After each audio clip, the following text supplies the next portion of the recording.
Le setup, c'est tout le travail qui va permettre d'animer le modèle, la création d'une armature, un squelette à l'intérieur du personnage, et des points de contrôle qui nous permettront de mettre le modèle dans différentes positions puis de l'animer. Pour bien comprendre le setup, nous commencerons par quelques notions très simples d'animation. Pour cela, on va ouvrir une nouvelle scène, donc File, New Scene.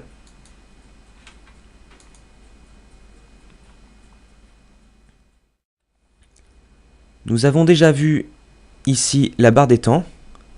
Chaque position est une image que l'on appelle frame. Ces frames, mises l'une après l'autre, créent l'animation. Donc je vais créer une animation sur un cube. Je vais créer un cube.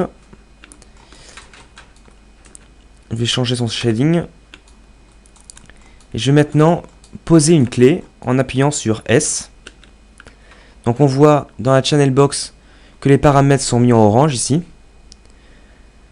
Donc la clé d'animation, c'est une position fixée à une image dans la barre des temps. Donc on voit ici, elle est symbolisée par ce trait rouge. Donc la position est fixée ici au centre de la scène, à l'image 1. Si je vais à l'image 12, que je change la position du cube et que j'appuie à nouveau sur S, un autre trait est créé ici, une autre clé. Et l'ordinateur interpole ce qui se passe entre les deux positions. Donc là, nous avons une ligne droite. Donc le cube va à une vitesse constante de ce point ici à l'autre point. Si je crée par exemple une troisième clé, par exemple à l'image 20,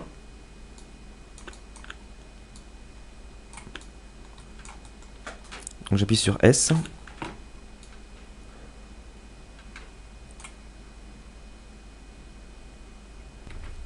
Donc je peux jouer l'animation, donc ici. Donc on voit que le cube passe d'une position à une autre et l'ordinateur donc calcule la trajectoire qui va d'une clé à une autre. Stop. Nous verrons dans le chapitre sur l'animation que nous pouvons intervenir sur ces interpolations. Donc par exemple accélérer la première partie puis décélérer sur la fin pour arriver sur la clé ou l'inverse. Pour supprimer les clés d'animation, soit je vais dans la channel box ici, donc je reste cliqué, je sélectionne tous les paramètres, avec le bouton droit, je vais sur Break Connection. Donc on voit qu'on n'a plus de clé ici, si je joue l'animation, donc le cube ne bouge plus. Donc avec Z, je reviens en arrière pour revenir au cube animé. Je peux aussi sélectionner les clés que je désire supprimer. Donc je reste dans la timeline. Avec le bouton Shift, je peux sélectionner une zone. Donc là, je vais vouloir supprimer la clé en 12. Je clique droit sur ma souris et je vais sur Delete. Donc je n'ai maintenant plus que ces deux clés. Donc je peux tout à fait aussi, avec Shift, sélectionner toute la timeline et aller sur Delete. Voilà, j'ai plus aucune clé sur le cube. Donc je vais le remettre en 0.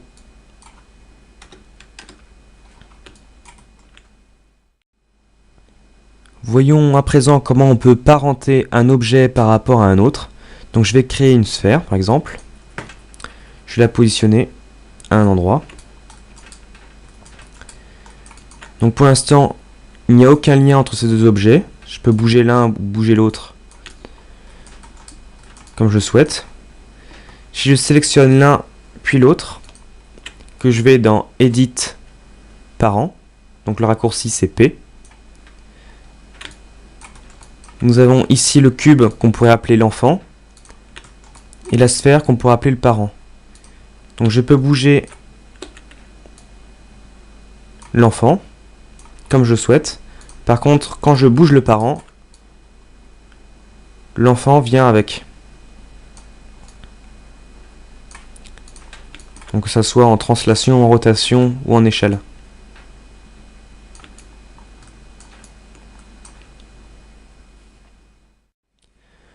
Donc je supprime le système sphère-cube avec sup.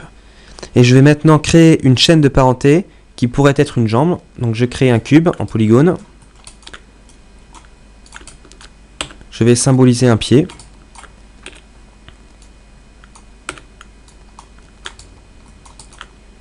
En créant un nouveau cube, je vais faire un tibia. Avec F8, je le mets en mode objet. Et je vais dupliquer cet objet, CTRL D, pour faire la cuisse. Donc je vais renommer les 3 cubes.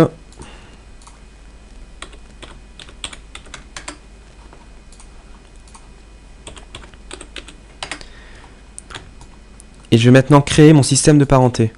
Donc le pied sera l'enfant du tibia. Donc je sélectionne le pied, j'appuie sur Shift, le tibia avec P, il devient parent.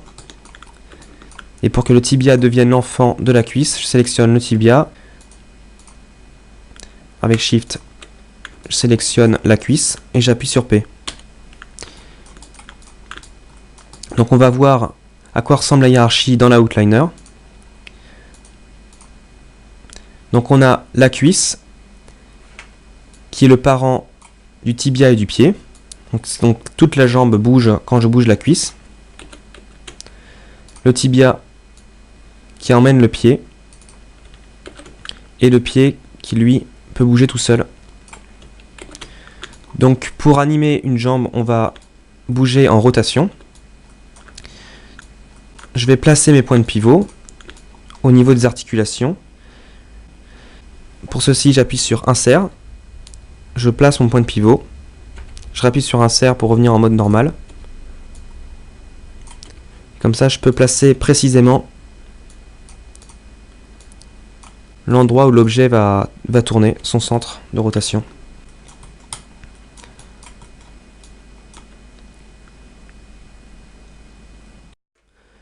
Je vais maintenant créer une animation. Donc je sélectionne tout d'abord la cuisse. Je vais la mettre en position. Comme ceci par exemple. Je vais lui mettre une clé en appuyant sur S. Je suis en position 1 sur la timeline. Et à la position 20, je la mets dans une autre position. J'appuie toujours sur S. Donc là on a l'animation de la cuisse qui emmène toute la jambe avec elle. Je vais pouvoir animer aussi le tibia. Donc par exemple, le mettre comme ça au niveau de la frame 1, j'appuie sur S. Par exemple à la frame 12, à ce niveau-là, il y a la frame 20.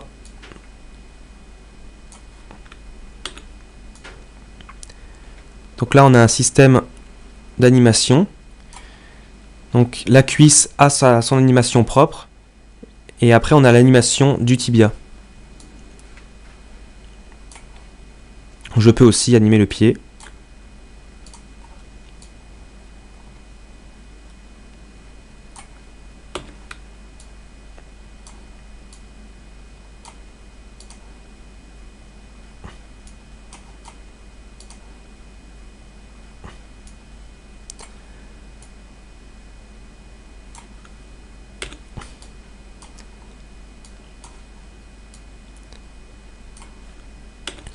Voilà.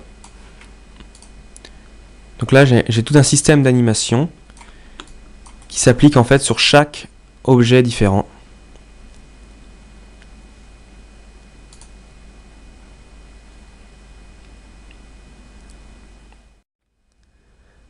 Avec la même logique, le squelette qui servira à animer le personnage est un système d'os qui sont parentés les uns aux autres. Donc je vais supprimer ce système de parents avec des objets. Je vais maintenant passer en mode animation. Donc pour créer un squelette, on va dans la barre des menus, Skeleton, Join Tool. Donc on retrouve cette icône si on va dans les shelves ici, dans l'onglet animation, Join Tool. Donc pour créer une jambe, je vais me mettre en vue de côté. Je vais créer d'abord ma cuisse. Donc si je reste cliqué je peux placer mon point. Si je déclique avec le bouton du milieu, je peux continuer à le placer. Donc la cuisse, je continue, le tibia et le pied. Donc je vais entrer, valider. Donc là j'ai une jambe. De la même façon que pour les cubes, chaque bones est parenté aux bones du dessous. Donc les bones, ce sont les os dans Maya.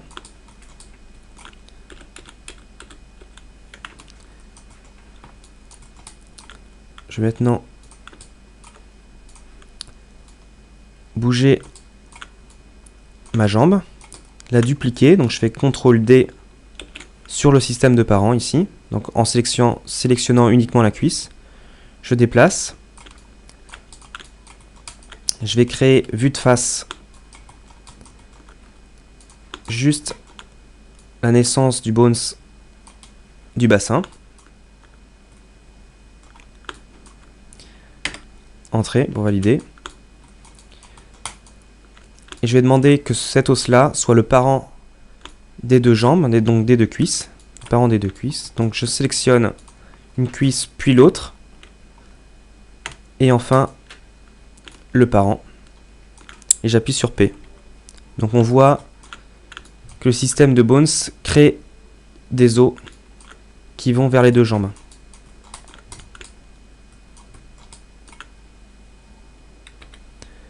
Au niveau de la hiérarchie, dans l'outliner, donc nous avons ici joint 7 qui correspond aux bones en haut, joint 1 qui est la cuisse, joint 6 l'autre cuisse, et à l'intérieur, toute une hiérarchie.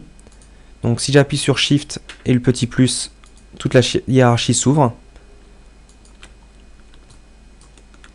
Donc la hiérarchie liée à la jambe de gauche et la hiérarchie liée à la jambe de droite.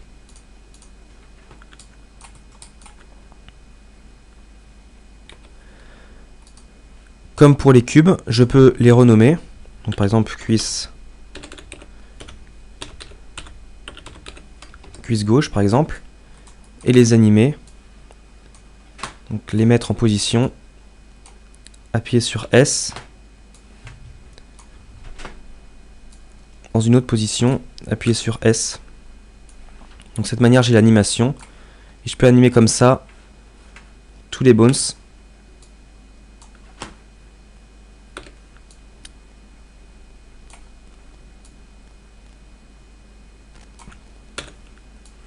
Pour avoir une animation.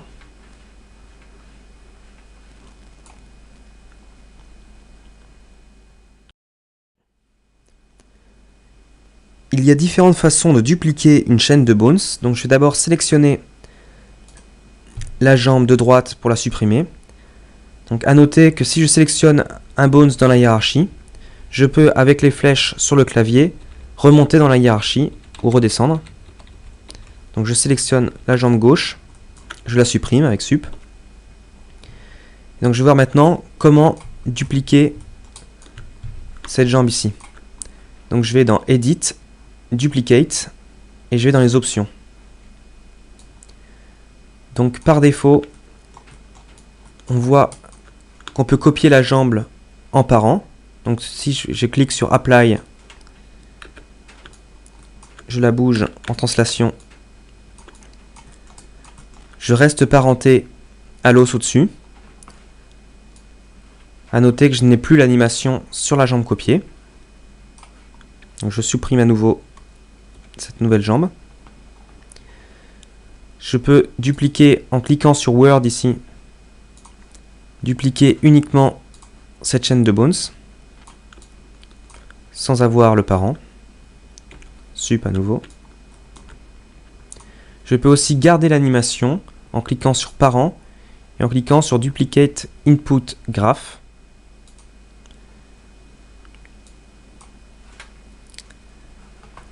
Donc la jambe qui a été dupliquée a la même animation.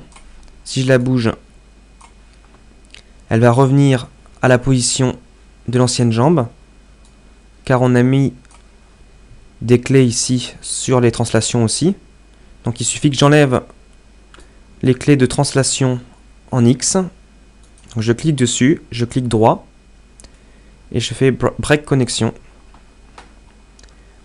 Donc maintenant, j'ai l'animation des deux jambes ici.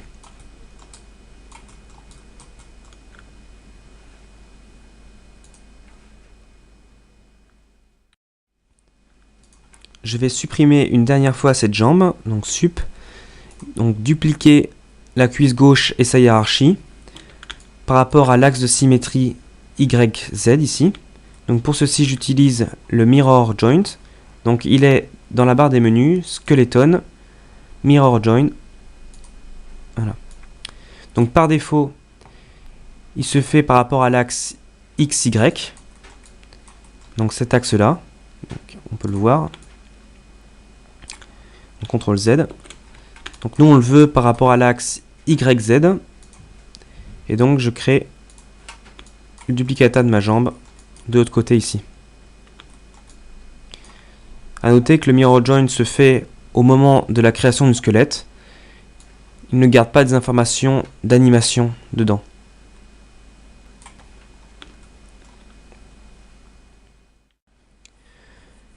Ouvrons la dernière scène que nous avons faite de l'éléphant.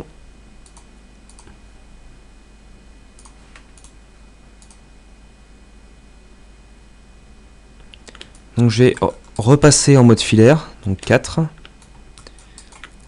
Je vais remettre son lissage à 0 pour y voir clair, donc toujours dans l'historique 0. Et je vais dans la vue de côté. Je vais pouvoir commencer à créer le squelette à l'intérieur du modèle en respectant son anatomie et les articulations.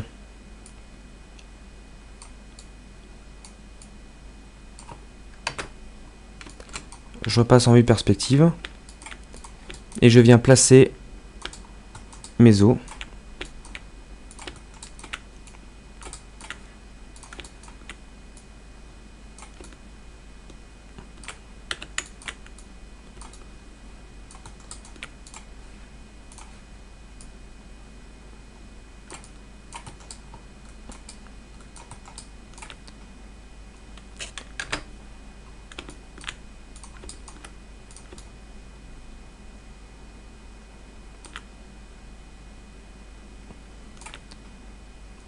C'est avec ces outils que j'ai fait le squelette de ce personnage et j'ai nommé chaque os pour m'y retrouver dans la hiérarchie. Donc je vais importer le squelette, donc je vais tout d'abord supprimer ce qu'on vient de créer ici et je vais importer le squelette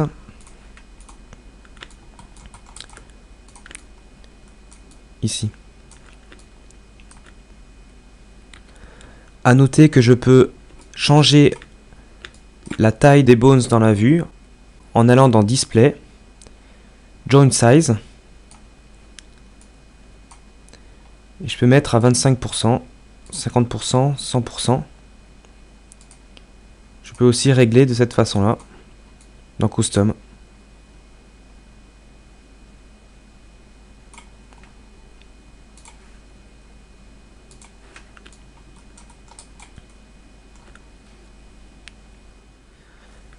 Je vais commenter pourquoi j'ai placé ces bones de cette façon.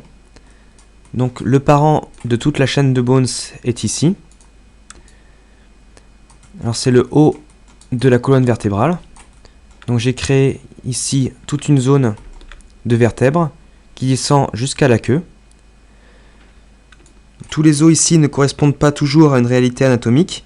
Ils ont été créés en vue de l'animation. Donc ici par exemple, l'éléphant n'est pas très souple du dos, donc j'ai mis que quelques bones au niveau de sa colonne vertébrale. Par contre, il faut une grande mobilité au niveau de sa queue. Donc j'ai densifié le nombre de bones ici.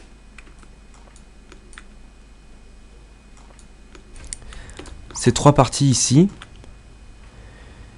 ont été créées d'une part pour aider au skinning, on verra ça plus tard, mais surtout pour pouvoir animer en rotation le ventre de l'animal.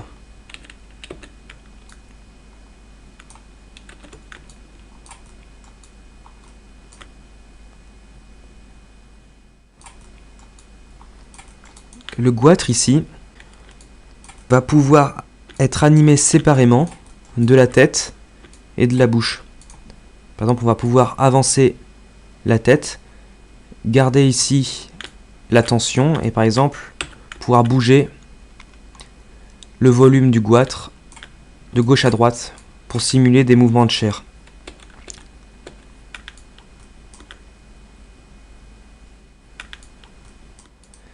Les 3 bones ici vont me permettre de fermer la bouche et de garder beaucoup de souplesse, surtout dans la lèvre ici.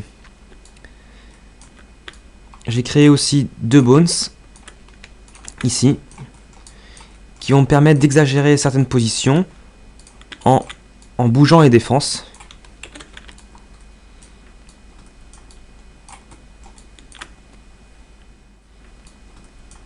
Les oreilles sont aussi assez chargées en bones pour pouvoir être positionnées de façon précise et simuler tout type d'animation, vent, contact, tension.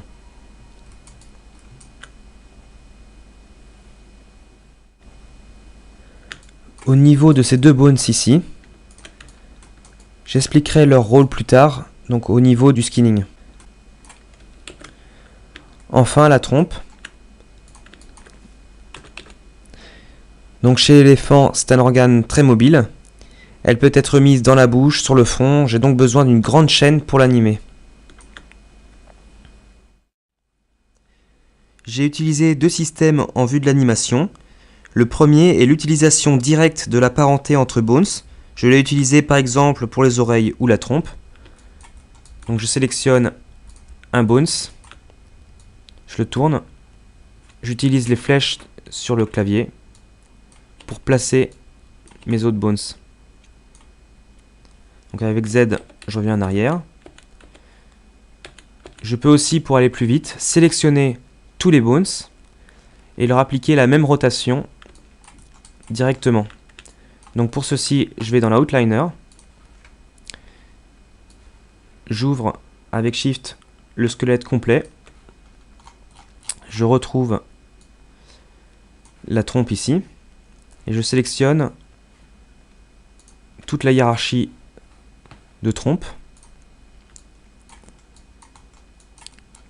Alors, pour contrôler, c'est plus facile d'utiliser ce bones ici. Donc j'appuie sur Shift, je le désélectionne et je le resélectionne. Donc j'ai maintenant mon contrôle de rotation en haut. Et donc je peux tourner ma chaîne de bones et bouger en rotation tous les bones d'un coup. Je peux aussi sélectionner un bones ici, aller dans Edit, Select Hierarchy. Donc de cette manière, j'ai sélectionné aussi tous les bones. De la même manière, avec Shift, je remets le contrôle de rotation sur ce bones ici. Et donc je peux de la même manière positionner ma trompe.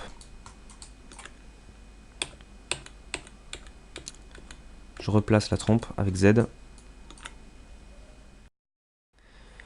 L'autre système d'animation est la cinématique inverse. Elle fonctionne sur les bones, un peu comme le fil d'un marionnettiste. Quand je tire le fil vers le haut, le pied monte et fait plier la jambe sans changer la taille des os. L'outil de la cinématique inverse est l'Ike Handle Tool. Donc, on va dans la barre des menus, Skeleton, Ike Handle Tool, et on va dans les options. Donc là, je vais cocher Sticky ici. Nous verrons un peu plus tard pourquoi. Et donc, je sélectionne l'intervalle de bones entre lesquels l'Ike Handle est actif. Donc, par exemple, entre ce bones ici et celui-là. Je mets en mode translation. Et donc maintenant, je peux bouger mon pied.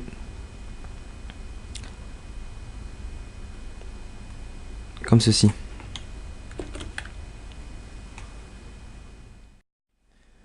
Pour mettre en place tout le système de pieds, j'utilise les locators. Alors pour les créer, je vais dans la barre des menus, Create, Locator ici. Donc si j'appuie sur F, je m'approche. Je peux aussi le créer en allant dans les shelves, dans l'onglet Animation, en cliquant ici. Alors un locator, c'est un objet qui est comme les bones ou les Ikea Handle, invisibles au rendu et qui permettent de matérialiser un point dans l'espace 3D. Comme un objet, on peut le bouger dans la scène, donc en translation, en échelle ou en rotation.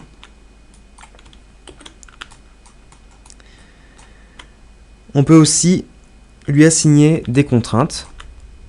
Donc, je vais expliquer maintenant les contraintes. Je vais créer pour ça une sphère en polygonale.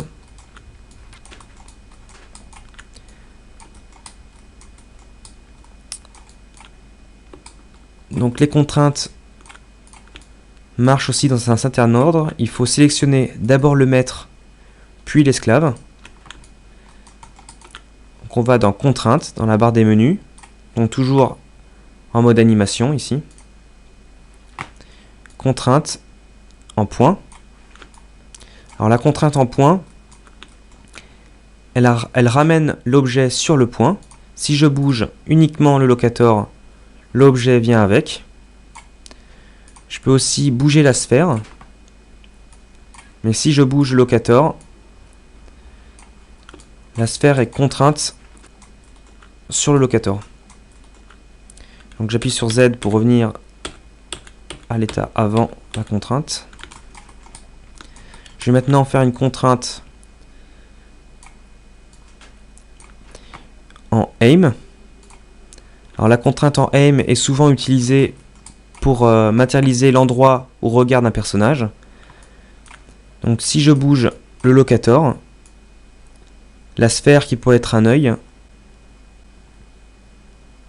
suit ce locator.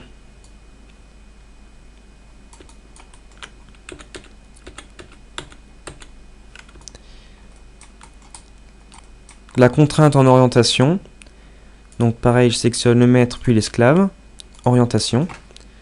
Si je bouge le maître, il ne se passe rien. Donc pareil pour l'échelle. Par contre, si je mets en mode rotation, la sphère bouge de la même façon que le locator.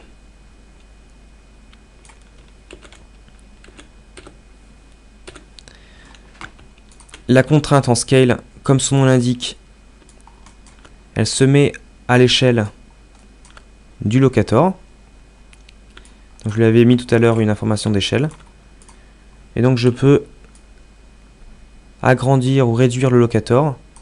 Et j'ai le même effet sur la sphère.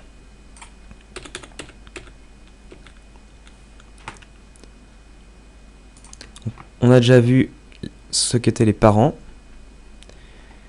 Et donc maintenant nous allons voir ce qu'est un pôle vector. Ici une contrainte en pôle vector. Donc c'est utilisé sur l'Ikea Handle. Donc je vais positionner le locator devant le genou ici. Donc je sélectionne comme maître et l'esclave sera l'Ikea Handle. Si je clique sur pôle vector, on voit qu'il y a un lien avec l'Ikea Handle. Si je bouge ce locator, je peux tourner l'axe de l'Ikea Handle, donc bouger le genou.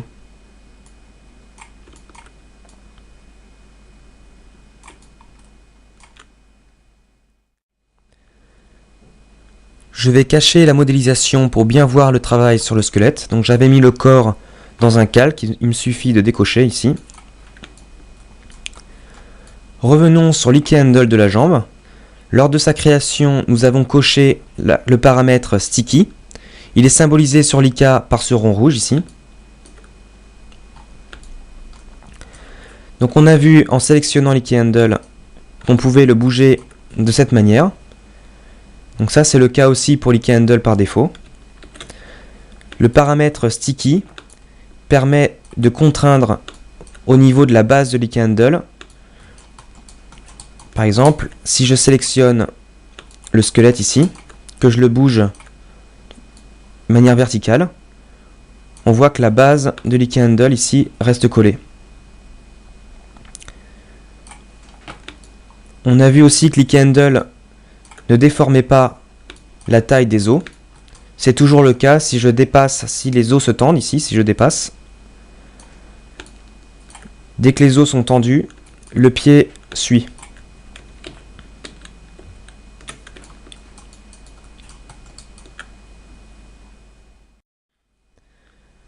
Je vais maintenant recréer un Ike Handle sans le paramètre sticky et voir comment recréer ce principe avec une contrainte en point et un locator. Donc je sélectionne l'Ike Handle, je le supprime. Je vais ici dans les shelves, je double-clique sur l'Ike Handle pour avoir ces options. Et je décoche le paramètre sticky ici. Donc je crée mon Ike.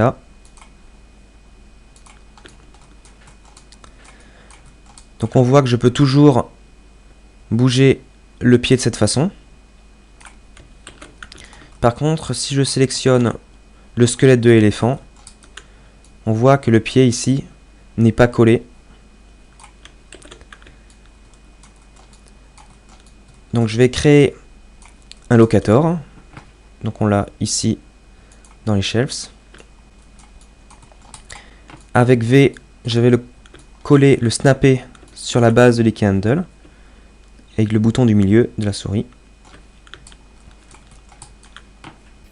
Je vais maintenant dans l'outliner. Donc je sélectionne d'abord le maître, donc c'est le locator, puis l'esclave, c'est l'Ike, donc avec Shift. Et je le contrains en point. Donc si je sélectionne le locator, on voit qu'il emmène l'Ike avec lui. Et donc comme on a une contrainte en point, si je bouge l'éléphant, l'Ike Handle est contraint par rapport au locator, donc on a le même effet que pour le paramètre sticky.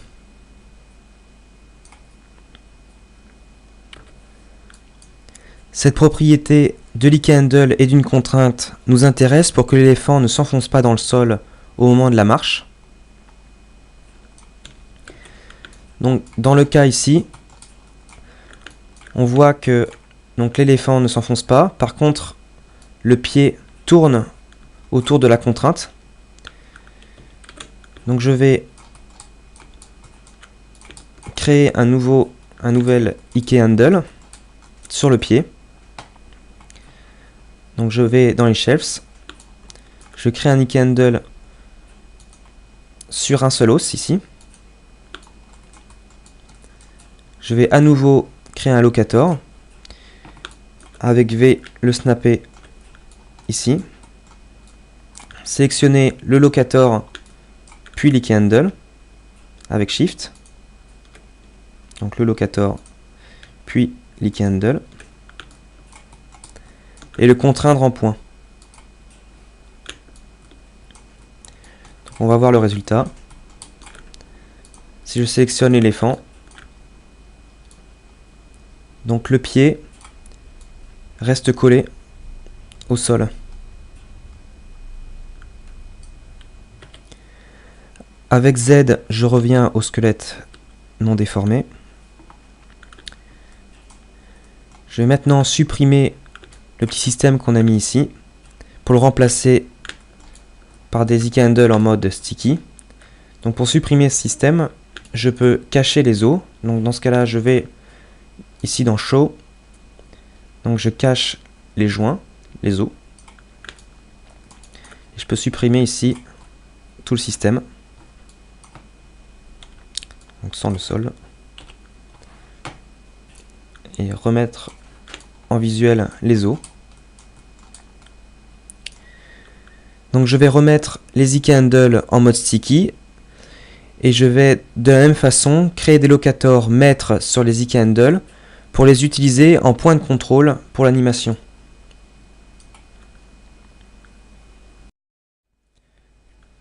Pour recréer les contraintes sur le pied, je double-clique sur l'Ike. Je le mets en mode sticky. Je vais créer mes deux Ike, donc je sélectionne l'os ici. Avec Y, je peux répéter le dernier outil utilisé. Donc c'est vrai aussi pour tous les autres outils. Donc je crée mon IK sur le pied. Je vais chercher le locator. Je vais l'aimanter, le snapper avec V sur le point. Je peux le dupliquer, CTRL D, et le snapper sur l'autre point. Donc je sélectionne en mètre. Avec Shift, je sélectionne l'esclave. Je fais une contrainte en point. Et la même chose pour l'autre IK.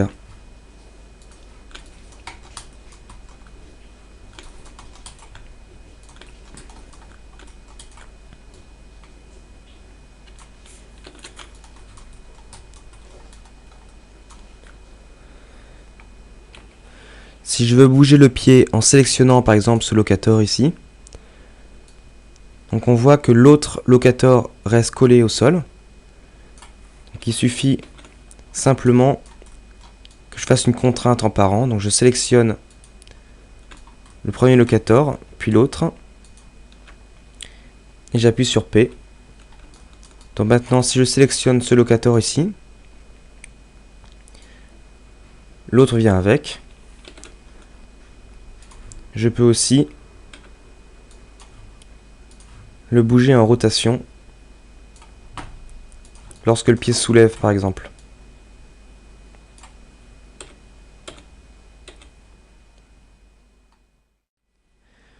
Je remets la contrainte en pole vector sur l'IK handle. Donc je sélectionne le locator devant, puis l'IK handle avec Shift. Et donc je crée ma contrainte en pole vector. Donc voilà, le genou tourne bien. Je vais maintenant réafficher l'éléphant. Donc je clique sur le calque corps. J'observe que le squelette dépasse ici. Donc j'ai dû bouger dans les manipulations le squelette de l'éléphant. Donc je vais le replacer. On voit aussi que ça dépasse au niveau de la trompe.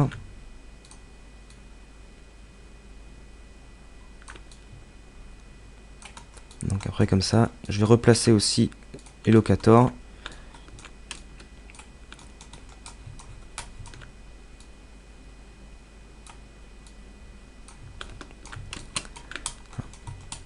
Et je vais en profiter pour faire un freeze transformation sur le locator, parce que là j'ai des informations de translation dessus. Donc je sélectionne le locator. Je vais dans Modify, freeze transformation. Donc on voit que ces informations de translation sont mises à 0. Donc par exemple, si je bouge mon locator ici, qu'après je le souhaite remettre à 0, il me suffit de remettre 0 ici dans les informations de translation. A noter qu'à la fin de la création du squelette, j'ai fait un freeze transformation sur toute la hiérarchie de l'éléphant. Ce qui fait par exemple au niveau de la trompe, si je sélectionne toute la trompe ici, donc je vais dans Edit, Select Hierarchy. Donc par exemple j'ai fait une animation. Je sélectionne l'éléphant en entier, Edit, Select Hierarchy, et je mets toutes les rotations à 0. Et on voit que l'éléphant se repositionne dans ce qu'on appelle une blind pose, c'est-à-dire la pose de départ.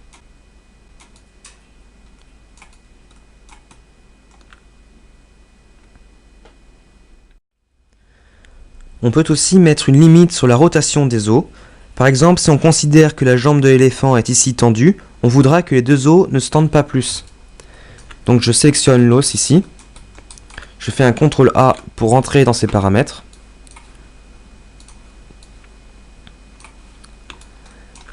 Et je vais dans Limite information. Donc là, j'ai une rotation en X de 2,453, 2,45. Donc je la mets en minimum. Donc on voit qu'il faut mettre ici en maximum aussi pour pouvoir cocher Rotate Limit X. Et donc je vais sélectionner maintenant le locator. Trouver la limite dans l'autre sens. Donc par exemple la pliure jusqu'à ce niveau-là. Donc je sélectionne l'os qui est maintenant à un angle de 107,25. Je clique pour le passer en maximum. Et je coche. Je vais cocher aussi les limites en Y.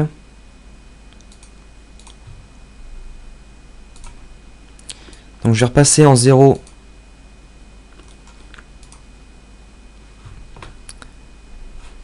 au niveau de la translation du locator.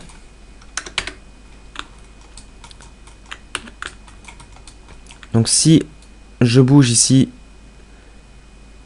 le locator, on voit que si je vais plus loin, l'os ne se tend pas. C'est sa position limite. Et dans l'autre sens, si je monte, on voit qu'il se bloque de la même façon.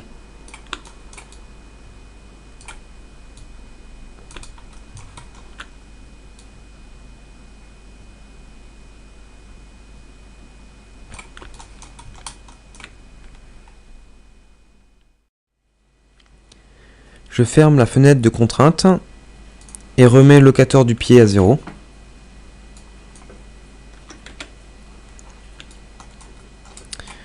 Je vais maintenant désélectionner le calque du corps de l'éléphant pour mieux voir le squelette. Et je vais créer un Ike Handle Spline. Donc l'Ike Handle Spline permet de gérer avec peu de contrôleurs un grand nombre de bones. Il est souvent utilisé au niveau de la colonne vertébrale d'un personnage. Donc pour le créer, je vais dans les Shelves, en mode animation, je clique sur l'icône.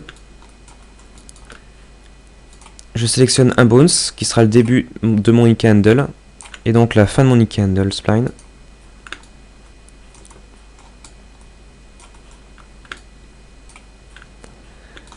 On voit qu'une courbe ici a été créée. Si je sélectionne avec le clic droit, je peux aller sur Contrôle Vertex et je peux bouger ces vertex pour animer la courbe.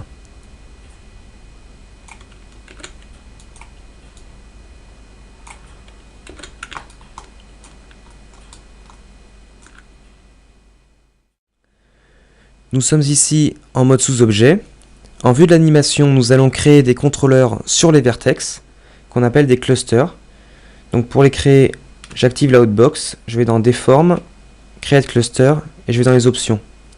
Je coche Relative et je crée mon cluster. Alors le cluster est animable et quéable comme n'importe quel objet. Par exemple, si j'appuie sur S pour créer une clé en 0 et je crée une clé par exemple ici en 60, toujours en appuyant sur S, on voit que je peux animer le modèle. Je vais revenir en arrière avec Z. Et je vais créer des clusters sur les autres vertex. En appuyant sur G, j'active la dernière action. Donc je recrée mon cluster.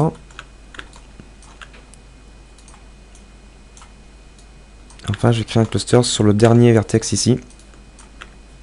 Toujours en appuyant sur G.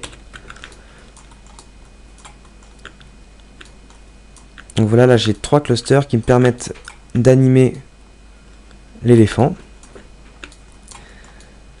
Alors par contre, si je sélectionne tout l'éléphant ici, que je le bouge, on voit que les clusters restent sur place. Alors, ils sont toujours actifs, je peux toujours les bouger, mais ils ne suivent pas le modèle. Donc je reviens avec Z. Donc pour qu'ils suivent, je vais dans la Outliner. J'ouvre le squelette. Donc on a ici à l'intérieur du squelette la courbe, les clusters, les 3 clusters qu'on vient de créer et l'Ike Handle sont en dehors du squelette. Donc je vais sélectionner les 3 clusters et les glisser avec le bouton du milieu dans Curve. Donc maintenant je peux bouger mon squelette et animer après les clusters. Donc avec Z, je replace l'éléphant.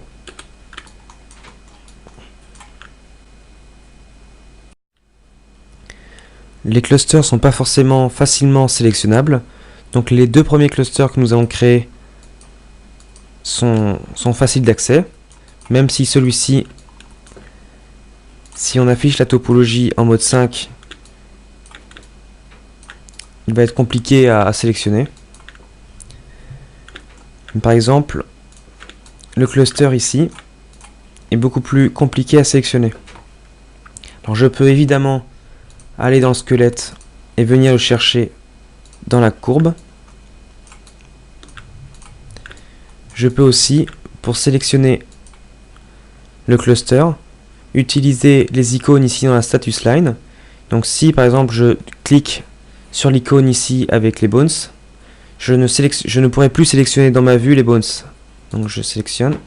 Donc là je ne peux pas sélectionner les bones. Donc, je vais essayer de sélectionner mon cluster. Donc là on voit que je sélectionne maintenant l'icône handle.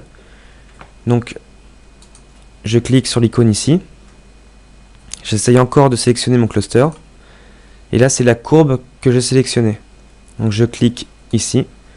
Donc maintenant je sélectionne mon cluster sans problème. Alors je peux aussi aller dans les attributs de l'objet cluster, aller dans cluster handle, dans display, et je vais créer un objet, donc une petite croix, on la voit ici, qui va m'aider à sélectionner le cluster. Donc je vais la positionner. Donc là par défaut elle s'est mise ici. Donc je vais la remonter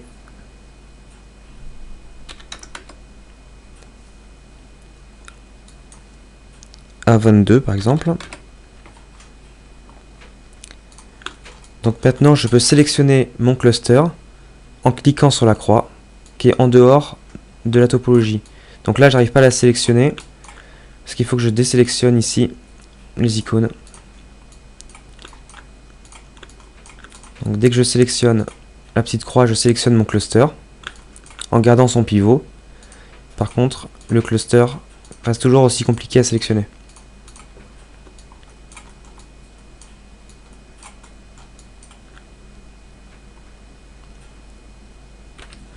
Si je bouge l'éléphant, évidemment la petite croix suit.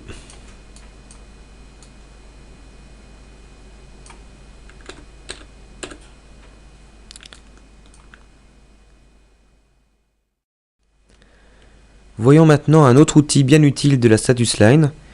Il est assez courant lors de la création de son squelette que certains os soient mal orientés. C'est le cas par exemple de l'oreille. Par exemple, on aimerait ici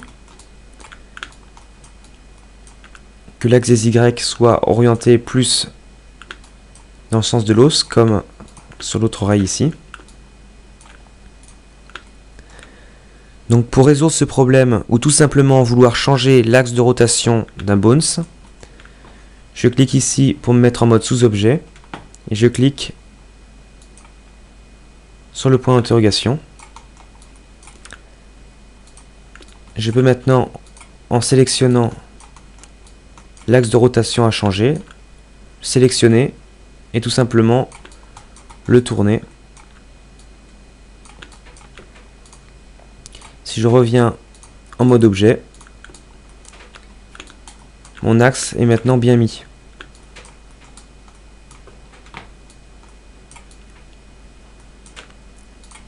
Je peux, si je veux, par exemple, complètement changer l'axe de rotation d'un des bones.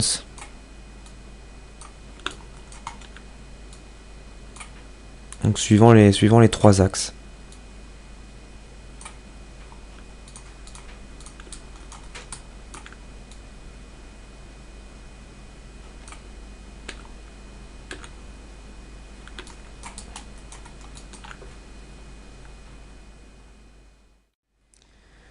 Pour pencher l'éléphant vers l'avant, on sélectionnerait pour l'instant le parent de tous les bones et on le tournerait en rotation. Donc si je le fais, on voit que le centre de rotation est mal placé. Les deux pieds partent vers l'arrière. Donc si on voulait vraiment le pencher, on le positionnerait, on compenserait avec les translations. Donc c'est pas du tout pratique. Donc, je reviens avec Z. Donc je vais créer un locator et le placer au niveau à peu près du centre de gravité de l'éléphant. Donc je vais dans les shells, je crée mon locator. Je viens le positionner au niveau à peu près du centre de gravité. Je vais lui mettre une information d'échelle pour pouvoir le sélectionner plus facilement. Et il va devenir parent du squelette de l'éléphant. Donc je sélectionne le squelette puis le locator. Et j'appuie sur P. Donc je vais renommer aussi le locator. Je vais l'appeler contact sol. Car si je bouge le locator ici, le pied reste bien collé au sol. Et si donc je fais une rotation, on voit que l'éléphant penche la tête de façon plus naturelle. Alors par contre, si je veux bouger tout l'éléphant et par exemple le positionner dans ma scène, on voit que le pied restant au sol, il faudrait venir chercher le locator du pied, le positionner. Donc là aussi, c'est loin d'être l'idéal. Donc je vais créer un autre locator qui sera parent du pied et du contact sol. Donc je crée le locator. Je vais le mettre au niveau du centre de gravité aussi. Donc j'appuie sur W et avec V, je snap bouton du milieu de la souris sur l'ancien locator. Je vais lui mettre une échelle plus grande à 4 ici. Et je vais l'appeler tout. Donc j'ai dit que je prenais comme enfant donc le pied et le locator contact sol ici. Donc pied et contact sol, donc avec contrôle dans l'outliner. Et enfin le parent tout. Et donc j'appuie sur P. Donc si je sélectionne tout, je peux le positionner où je souhaite dans ma scène. Alors par contre, on observe que le pôle vecteur ici du genou n'est pas pris en compte quand on bouge locator tout. Alors pour le faire, il suffit de sélectionner le pôle vecteur et venir l'assigner en enfant parent au niveau du pied. Donc je sélectionne locator, puis le pied, et j'appuie sur P. Donc si je bouge la jambe, le locator du pôle vecteur suit. Maintenant, si je sélectionne le locator tout, je peux positionner mon éléphant, ou l'agrandir et le réduire par exemple. Donc je reviens le replacer. Je vais prendre maintenant un autre exemple. Si je sélectionne le locator contact sol, dans le but par exemple de le faire rebondir sur le sol. Donc pour garder le contact, ce locator est bien utile par rapport au locator tout. Par contre, si je garde uniquement le contact sol, que je le monte et que par exemple je veux le faire tourner sur lui-même, on voit que le pied reste collé au sol. Donc pour pouvoir faire un saut périlleux, je vais lui mettre une clé à 0, une clé à 20, et à 10, je vais jouer le contact sur le sol, donc toujours une clé avec S. Et à 20, locator tout va prendre le relais, donc je vais mettre une clé en appuyant sur S. Une clé A40 en appuyant sur S aussi. Pour faire le saut périlleux, je vais lui mettre une rotation en X de moins 360. Donc je lui mets la clé. Et donc en 30, avec W, je vais le monter et mettre la clé S. Donc si je joue l'animation, l'éléphant se tasse sur le sol, puis rebondit et vient se repositionner.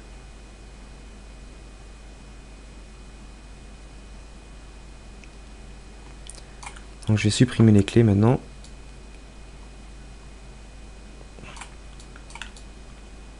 Donc avec Shift, j'ouvre, j'appuie sur Delete. Donc ça c'est pour le locateur tout. Et donc locateur contact sol, la même chose. Shift, Delete.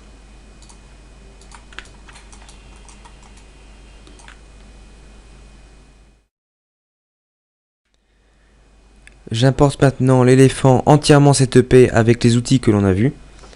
Donc je vais dans File Import pour le chercher dans Scène, Setup. Donc je vais cacher le sol, CTRL H, et venir positionner le groupe que j'ai appelé éléphant. Donc le positionner dans ma scène. Donc je vais me mettre en vue de côté.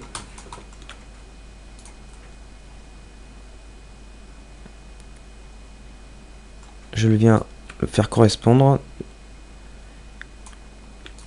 Et vue de face.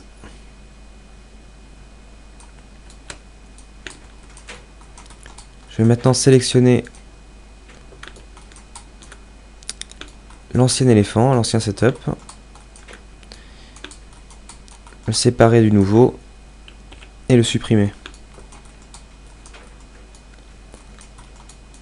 Alors ce qu'on observe sur le nouveau setup, c'est que donc j'ai fait la même chose qu'on avait fait sur le pied ici sur les autres pieds. Au niveau du pied arrière, j'ai ici un Nicky Handle qui part de là pour arriver à ce joint. Et j'ai créé ici deux IK. Donc si je sélectionne ici, je peux bouger le pied. Je peux aussi bouger de cette façon.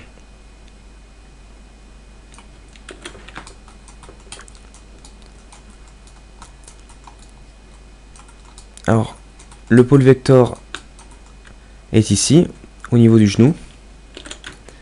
Alors j'ai créé ici un locator qui est en pôle vector sur l'Icky Handle du pied ici. Il est parenté à ce locator ici. Alors je l'ai créé parce que j'ai eu des soucis au niveau de la rotation du bones. Si par exemple je tournais plusieurs fois l'éléphant, l'os commençait à tourner. Donc là, ça me permet de fixer l'orientation de l'Icky Handle, donc de l'os qui est en dessous. Donc j'ai fait la même chose au niveau des pieds arrière ici. Donc avec un locator en pôle vector.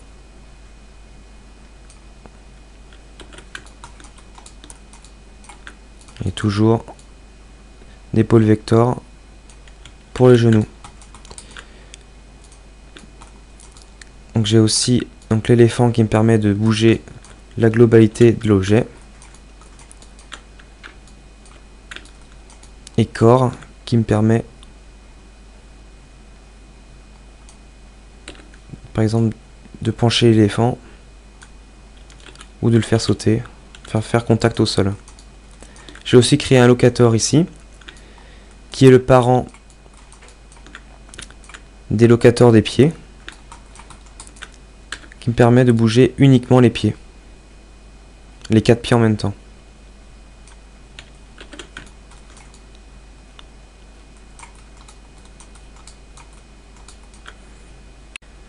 Je repositionne le cluster de l'Ike Handle qui a déplacé le squelette, surtout au niveau de la queue. Voilà. On peut maintenant passer au skinning, influence des os sur l'objet polygonal.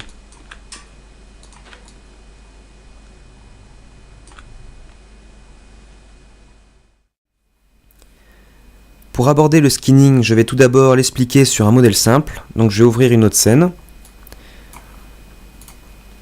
Je vais créer un cylindre que je vais modifier.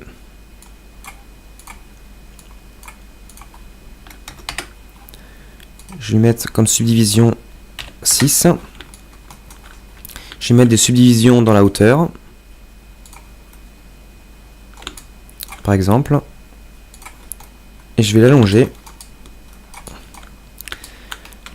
En mettant dans la vue de côté, je vais maintenant lui assigner un squelette.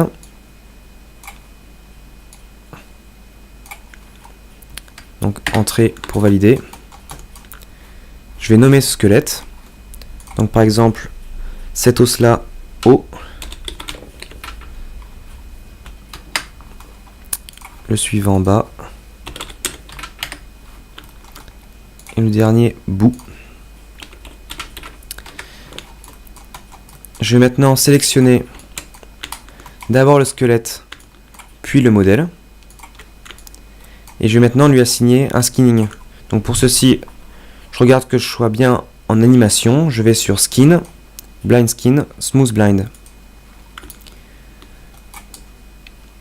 Donc maintenant, si je sélectionne l'os bas par exemple, je repasse en mode 5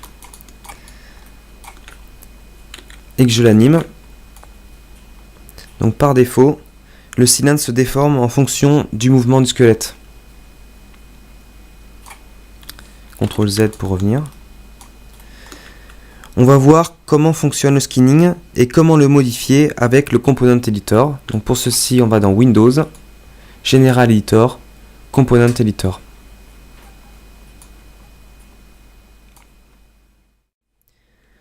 Pour le skinning, chaque vertex est associé au squelette. Donc si je sélectionne par exemple le vertex ici, on voit dans le Component Editor, dans l'onglet Smooth Skin, qu'il est présent, il s'appelle vertex 6, et donc il est associé à l'os du bas, à l'os du bout et à l'os du haut, par des valeurs qui, par leur total, donnent 1. Si je sélectionne plusieurs vertex, ils sont tous référencés ici dans le Component Editor.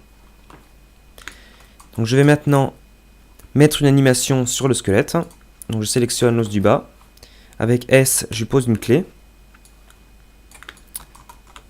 Je vais à l'image 24, je change sa rotation et je vais mettre une clé aussi. Donc là on a une animation. Donc je reviens maintenant sur le vertex. Ici. Donc on voit qu'il est associé surtout à l'os du bas, donc à 0,893. Si je mets 1, donc il n'est plus du tout associé ni à l'os du bout ni à l'os du haut, et complètement à l'os du bas. Si par exemple je veux l'associer à l'os du haut uniquement, donc je vais taper 1 dans os du haut, ben on voit que le vertex n'est pas du tout animé puisqu'il est contraint sur l'os qui lui n'était pas animé. Donc je vais le resélectionner.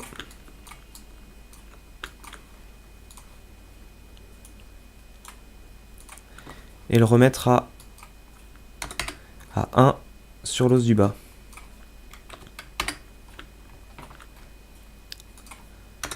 Sur l'os du bas.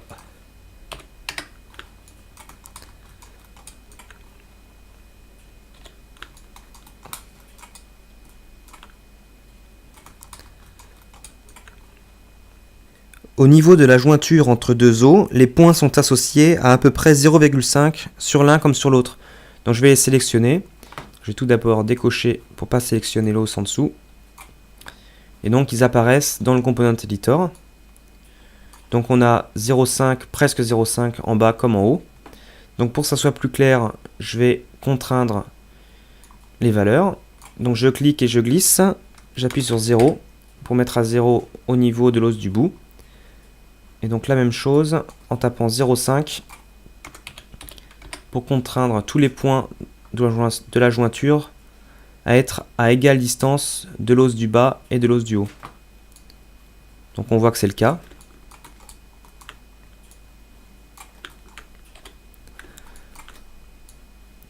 Donc je vais maintenant sélectionner un point, ici ce vertex, et par exemple je veux qu'il soit plus contraint à l'os du haut, donc je vais le mettre par exemple à 0,8. Donc on voit que le vertex remonte. Donc le point est plus collé à l'os du haut ici. Et de l'autre côté par exemple, je peux plus l'associer à 0,8 aussi par exemple, à l'os du bas. Donc on voit comment le cylindre se comporte. Donc, par exemple, je vais mettre 0,8 aussi au niveau du haut.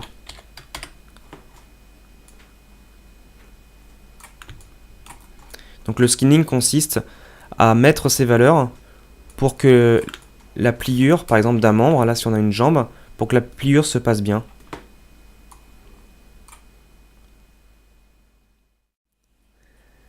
Un autre outil, plus intuitif, permet de peindre directement les influences des points sur l'objet. Donc je vais me mettre en mode objet. Et je vais dans Skin, Edit Smooth Skin, Paint Skin Weight Tool. Donc je vais dans les options. Donc on voit que l'outil est présent dans les shelves ici. Donc je retrouve ici mes trois os. Alors sur le modèle, quand on a du blanc, ça correspond à 1 pour la valeur des vertex sur l'os du haut. Et quand c'est noir, à 0. Et donc on a toute la gamme de gris qui correspond aux valeurs, par exemple 0,5 ici sur la jointure. Donc on a un outil ici qui permet de peindre. Donc si j'appuie sur B, je peux le réduire ou l'agrandir.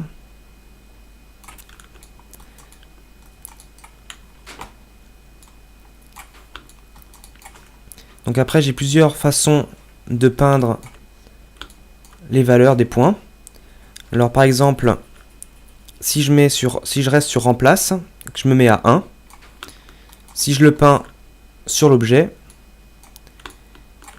il met le point à 1. Donc là on voit que par rapport à l'os du bas, le vertex est associé à 1 dessus. Donc je peux par exemple mettre 0,4 ou même 0.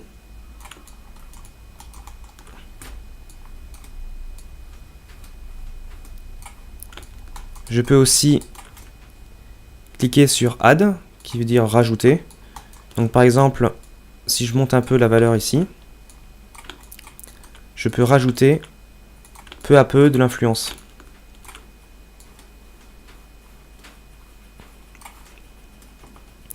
Scale, c'est l'inverse. Donc je diminue l'influence de l'os sur le point. Je vais remettre à 0.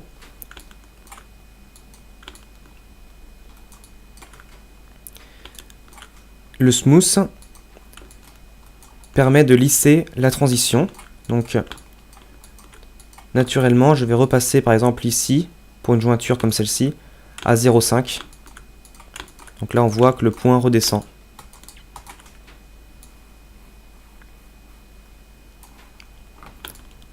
Si je veux par exemple que sur l'os du bout, il n'y ait pas que tous les points soient à 0, je vais sur remplace, je mets 0. Je pourrais tout à fait peindre, mais je peux aussi appuyer sur flood, et dans ces cas-là, tous les points vont se mettre à 0. Et je peux aussi bloquer pour pas que ça rajoute des valeurs après.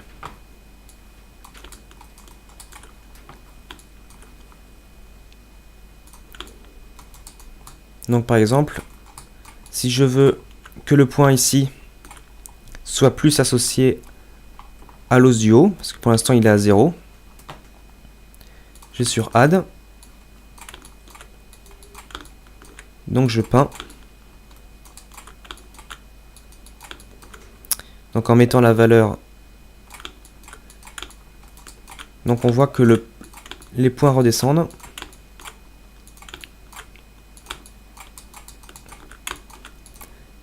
Et donc je peux travailler la transition, la pliure de ces points.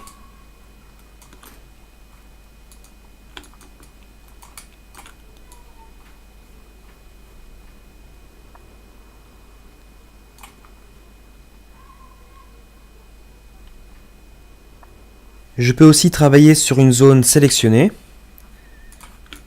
Donc je sélectionne les vertex. Je double-clique sur l'icône. Donc je peux rajouter des influences sur les points.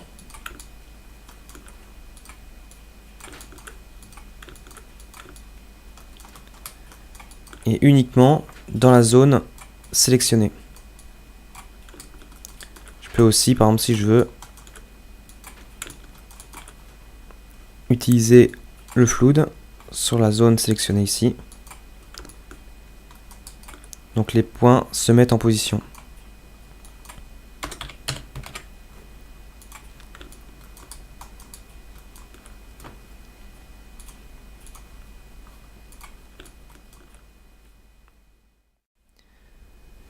Revenons maintenant sur le cas d'éléphant. Donc je vais ouvrir la scène.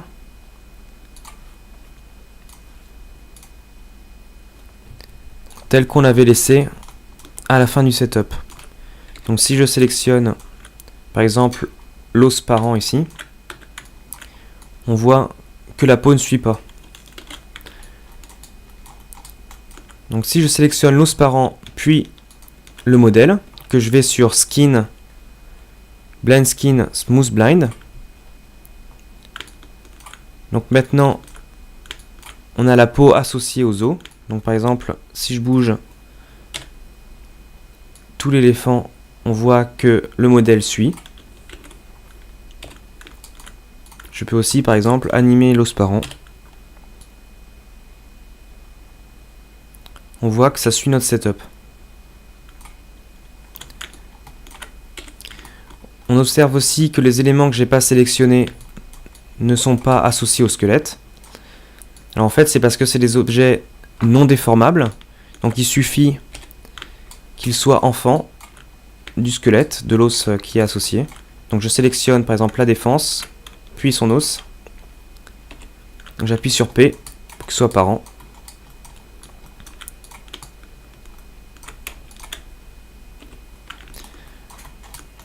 Donc c'est le cas aussi des yeux et des cils.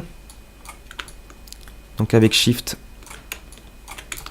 je sélectionne les deux yeux et je vais l'associer à la tête. Donc j'appuie sur Shift toujours, l'os de la tête, et j'appuie sur P. Et enfin, aussi pour les poils de la queue, donc je sélectionne les poils, puis l'os, et j'appuie sur P. Donc maintenant, si je bouge l'éléphant,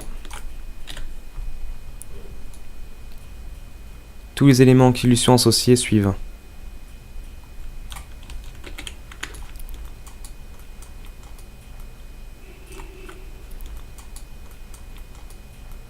Voyons comment se comporte le skinning par défaut sur notre modèle. Donc je vais sélectionner les os de la trompe. Donc je vais sélectionner avec leur hiérarchie. Edit, Select hiérarchie. Et donc je vais les faire une rotation dessus. Donc on voit que le skinning se comporte plutôt bien.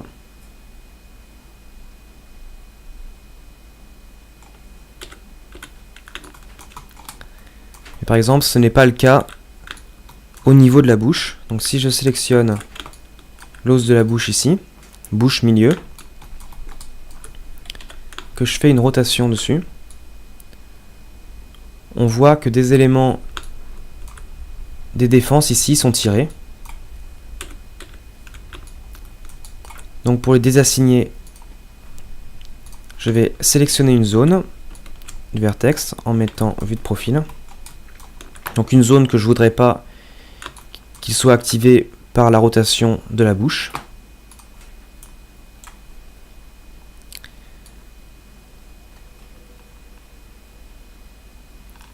Voilà par exemple. Je me remets en vue perspective. Et donc je vais utiliser l'outil qu'on vient de voir, donc le Paint Skin. Et donc là, je vais demander lors de la rotation, donc que les points, les vertex ici que je viens de sélectionner soient à 0 lorsque la bouche tourne. Donc je vais sélectionner la bouche. Je me mets en remplace à 0. Et donc j'utilise le flood pour tous les éléments de la bouche.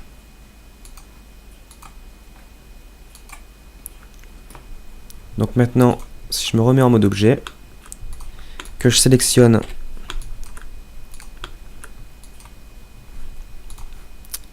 ici l'os de la bouche, que je l'anime, on voit que les points ne sont plus bougés par cette rotation.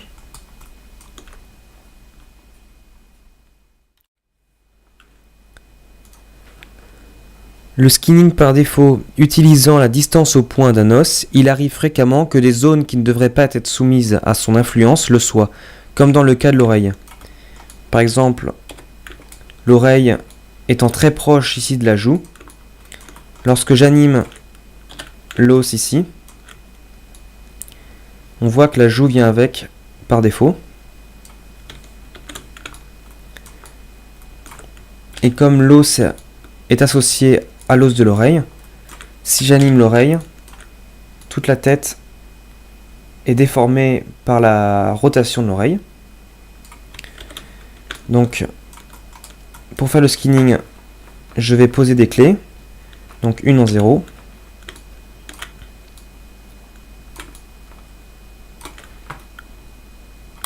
À 100, je vais mettre l'oreille contre le corps ici. Et à 200,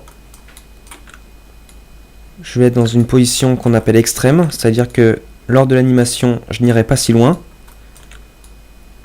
Par contre, si le skinning marche bien à cet endroit-là, je n'aurai pas de problème pour tout l'intervalle.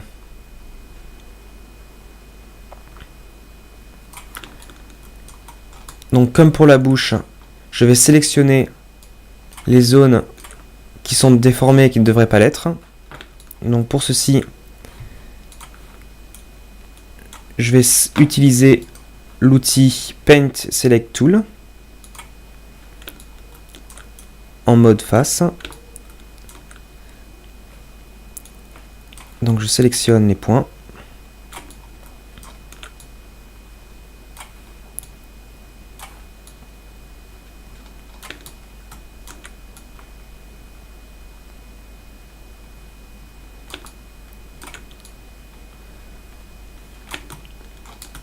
Donc je sélectionne bien large parce qu'on voit que des points sont déformés jusqu'ici.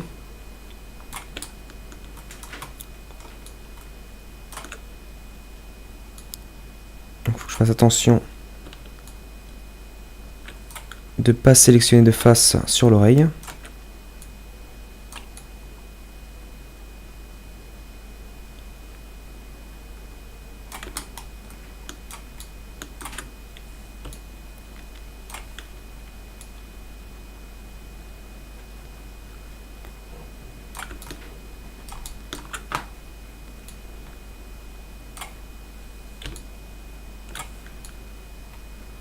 Donc toujours avec B hein, pour agrandir l'outil.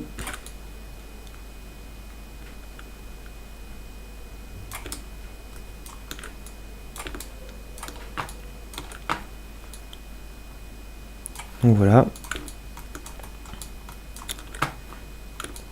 Je vais maintenant convertir ces faces en sélection de points. Donc j'appuie sur CTRL avec le bouton droit de la souris et je vais sur tout vertice.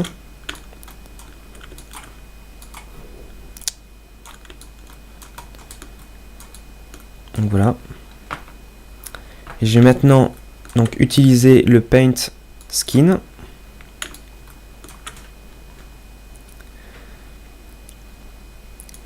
Et donc là, je vais mettre les points à 0 pour tous les os liés à l'oreille gauche. Donc pour ceci, je mets en Replace à 0.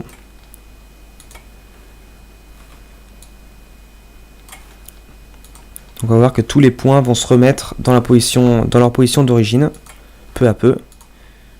Mais je suis obligé de le faire sur tous les os de l'oreille.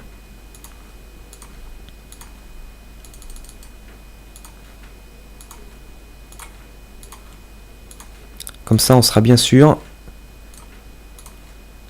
que la tête ne bougera pas en fonction de la rotation de l'oreille.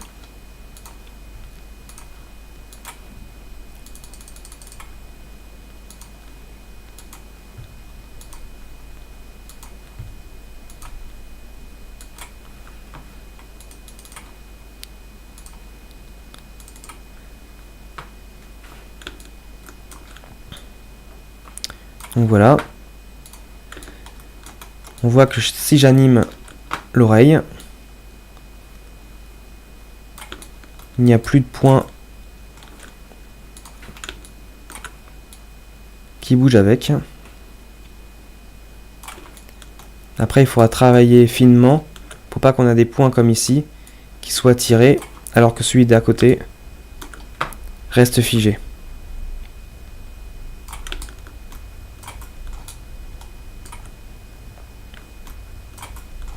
Voyons maintenant au niveau de la jambe. Donc si je bouge le contrôleur qu'on a placé ici au niveau du setup, qui me permet d'animer toute la jambe, on voit qu'un os retient les points ici au niveau de la cuisse. Donc nous allons voir pourquoi j'ai créé cet os ici, bras gauche, retard, cuisse. Donc je vais revenir avec Z. Je vais sélectionner l'os et je vais l'animer. Donc en 0, je vais mettre une clé, donc S.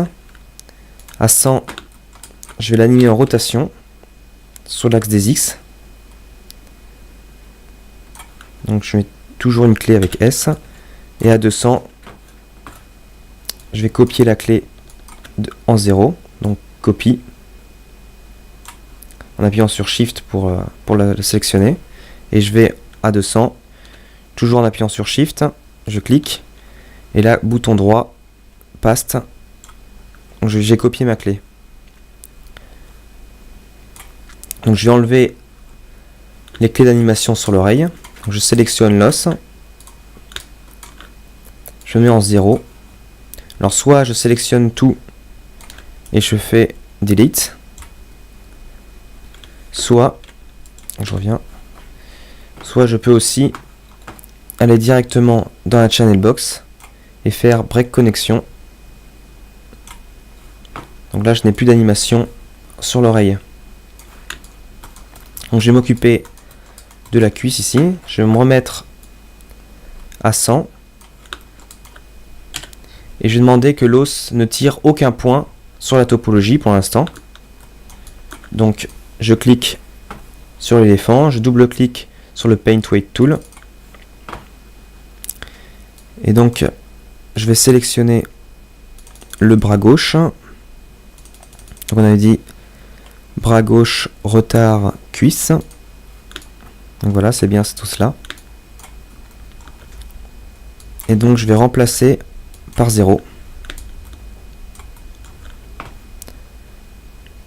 Donc je fais un flood.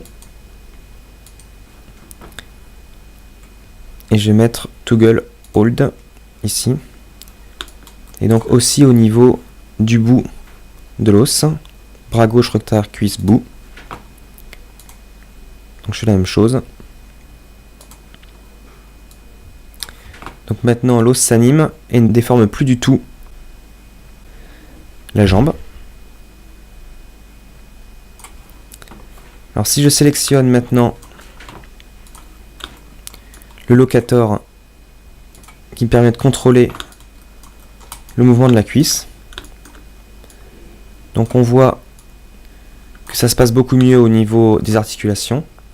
Par contre, ce que j'aimerais, c'est pouvoir simuler le fait qu'il y a un tendon ici pour avoir quelque chose de moins cassé. Et donc je vais utiliser l'os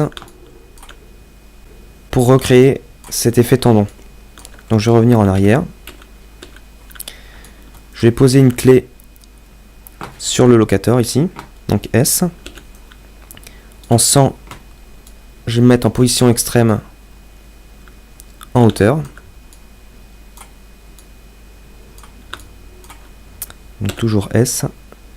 Et je vais à nouveau copier ma clé, donc Shift sur la clé en 0, copie, et en 200, Shift, bouton droit, paste.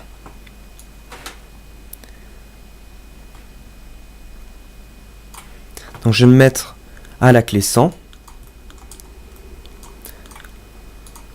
Je vais à nouveau sur le modèle, donc je vais à nouveau skinner. Je vais enlever le hold sur le bras gauche retard. Et donc maintenant je vais lui assigner des influences de points au niveau de l'articulation.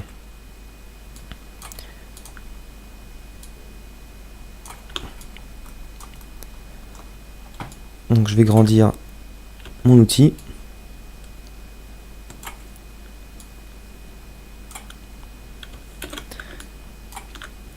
Et donc je vais lui tirer les points.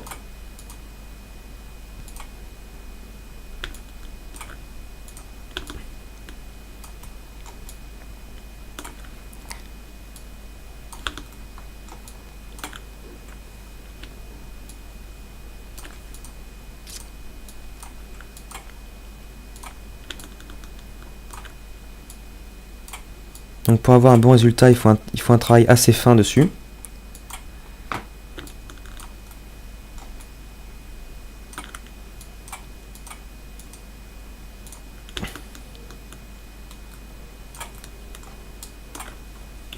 Je vais faire quelques petites retouches.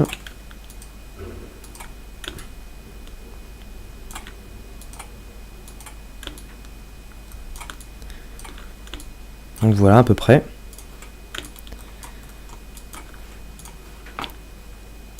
Donc maintenant, si je joue l'animation,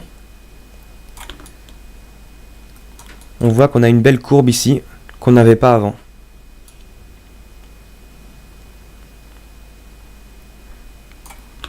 Donc maintenant la prochaine étape, c'est de voir comment animer le locator pour bouger la jambe et qu'en même temps,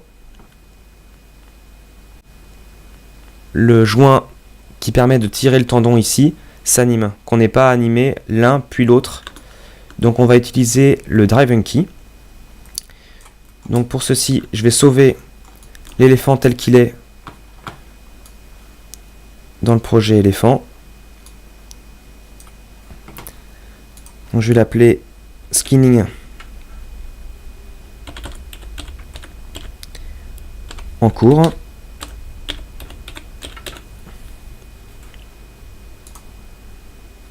Et je vais ouvrir une scène vierge pour expliquer le Drive and Key. Le Drive and Key est une technique d'animation qui permet d'animer un paramètre d'un objet et que cette animation se répercute sur un autre. Donc je vais par exemple créer un locator. Je vais le décoller de la grille pour que ce soit plus clair. Et je vais créer un polygone, donc un cube par exemple.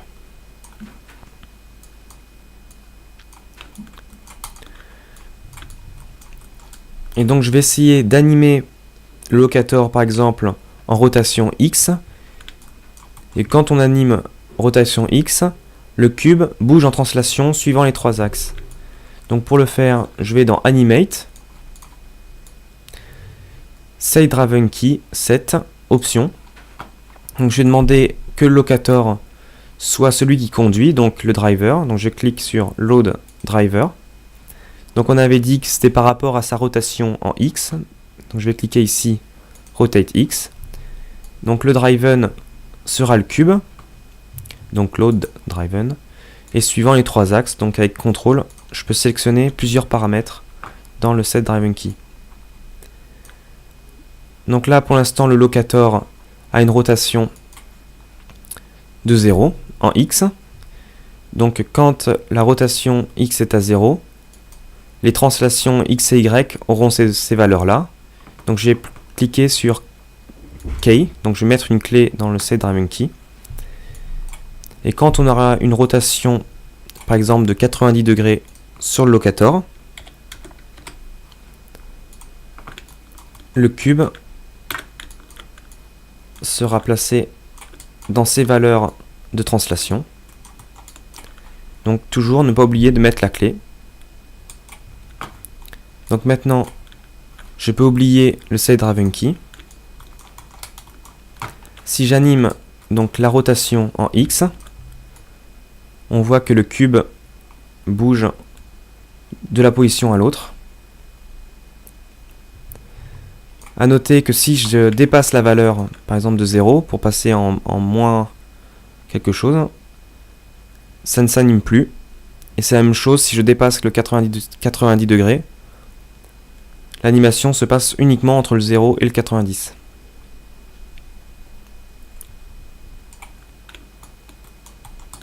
Je vais me remettre en 0 en X. Je remarque que si par exemple j'anime en Y, le cube ne bouge pas.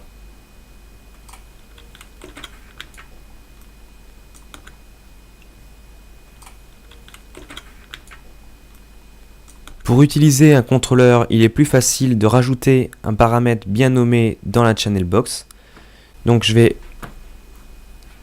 dans les options du locator, CTRL A. Et donc je vais rajouter un attribut. Donc je vais dans Attribute, Add Attribute.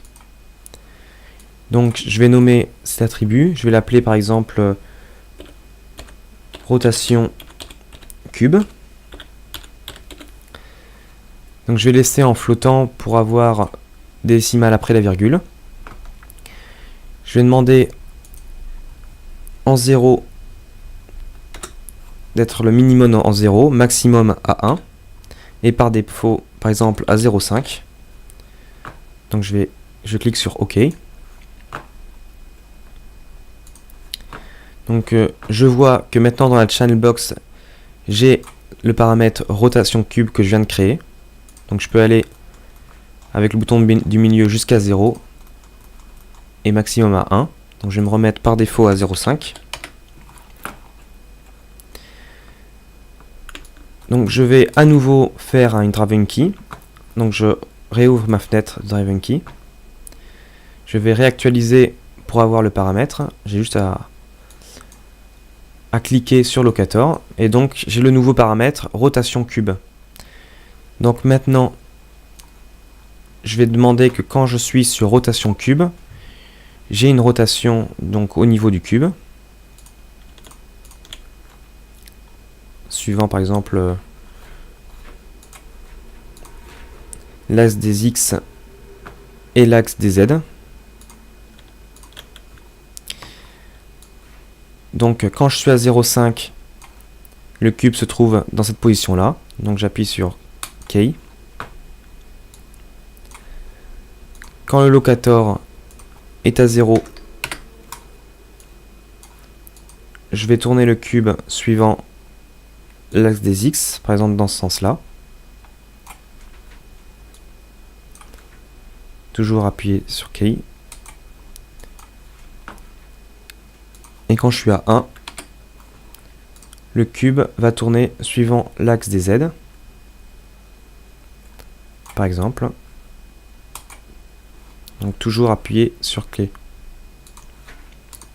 Donc maintenant, si je sélectionne mon locator ici, que j'anime rotation cube, donc avec le bouton du milieu,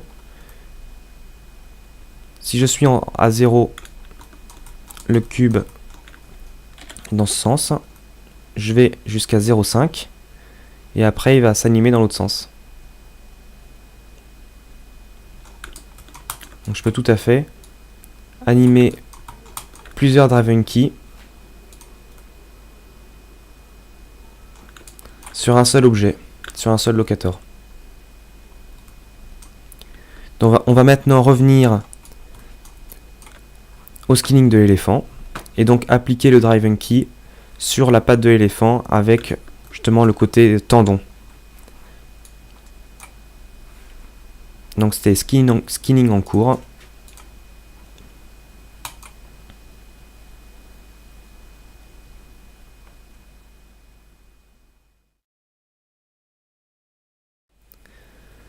Il faut tout d'abord bien comprendre qui est le driver. Donc nous on avait animé ici le locator, donc main gauche, main G. On pourrait l'utiliser en tant que driver pour le faire le set driving key. Mais moi je vais utiliser la rotation ici qui n'est pas animée, donc où il n'y a pas de clé dessus. Donc la rotation de l'os main gauche tibia.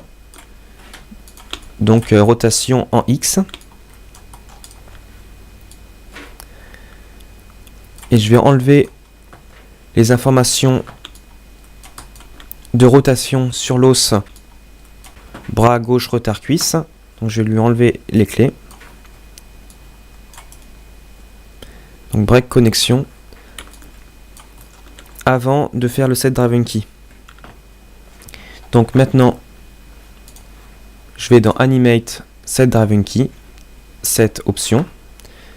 Donc je vais utiliser l'os tibia en tant que driver, donc par rapport à sa rotation en X, et utiliser le bras gauche retard cuisse en tant que driven. Donc là est toujours en X, rotate X. Donc je vais poser une clé, et donc quand la jambe se soulève, je vais animer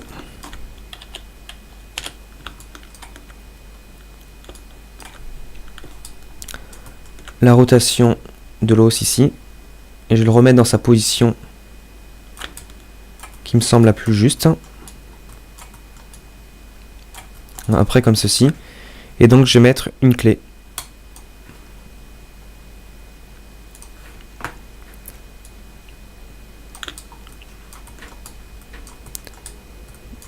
Donc si je sélectionne le locator de contrôle de la jambe, que je lui enlève ses clés, donc break connexion. Donc on voit que quand on le sélectionne, l'os du tendon se met en violet, donc ça veut dire qu'il est actif, qu'il y a un lien entre les deux. Donc si je l'anime en translation, on voit que l'autre os s'anime lui aussi. Et on a bien l'effet qu'on voulait.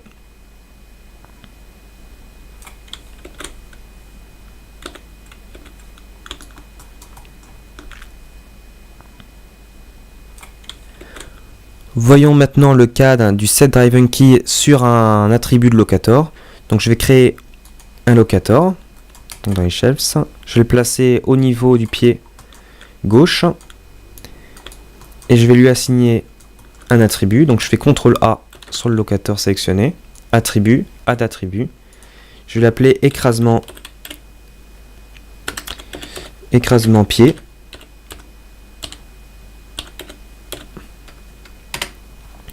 À noter que dans Maya il faut éviter les espaces ou les accents.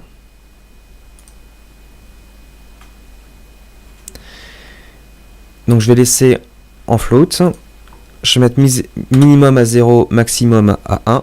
Et donc par défaut à 0,5.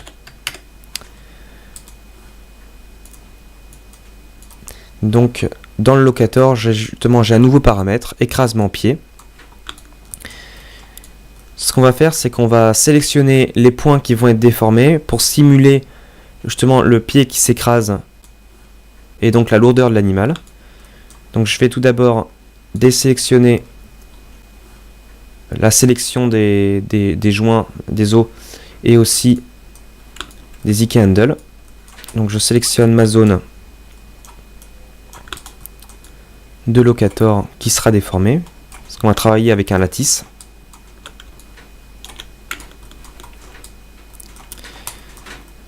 Je vais aussi désélectionner les ongles qui évidemment ne seront pas déformés.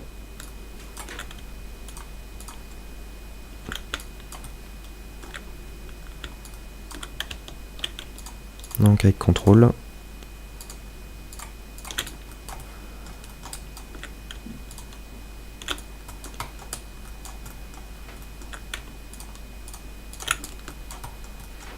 Donc je peux aussi utiliser le Paint Select Tool pour aller plus vite.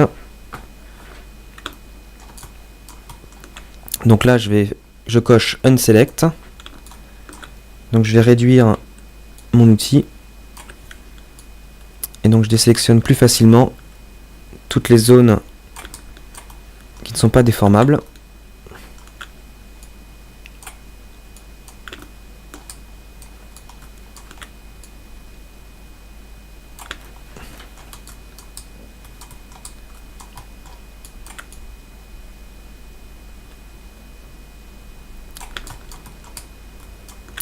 Comme ceci. Je vais maintenant lui assigner un lattice. Donc je clique sur la channel box, donc je clique sur la barre espace, channel box, déforme, create lattice. Donc je crée mon lattice.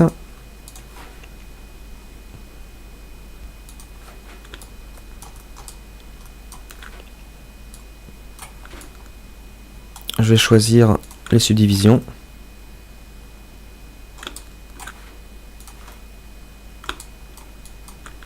Donc par exemple comme ceci.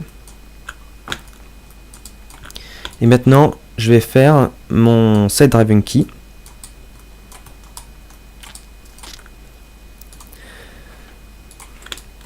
Donc je sélectionne le driver tout d'abord. Je le mets en mode objet, le driver.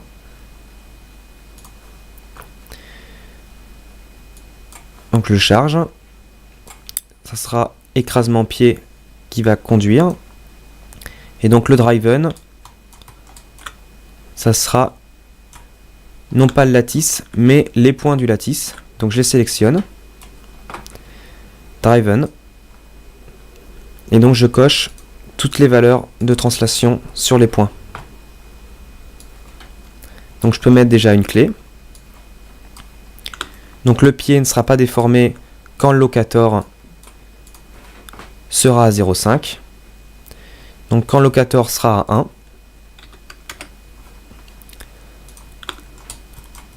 on peut déformer le lattice.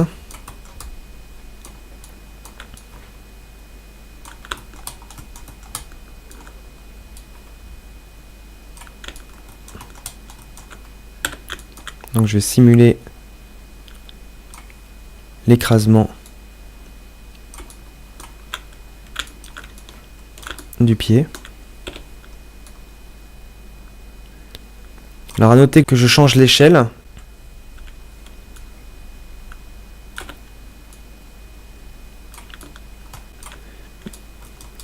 Sur les points, mais en fait ils sont bougés chacun qu'en translation.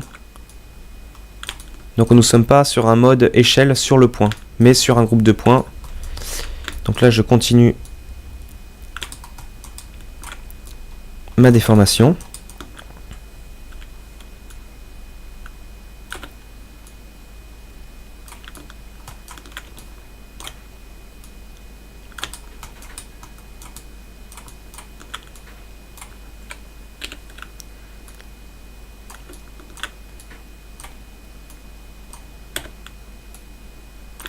Donc par exemple comme ceci. Et donc je vais mettre une clé.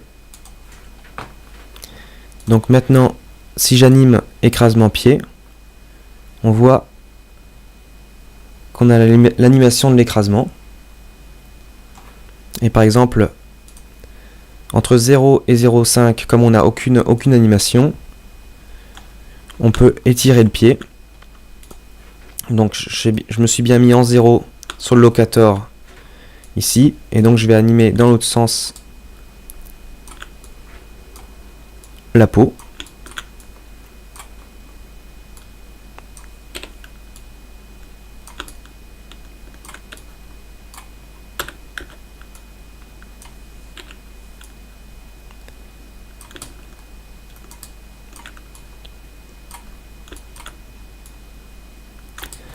Par exemple comme ceci, et donc je mets la clé Key. Donc si maintenant je sélectionne le locator, je peux animer son écrasement.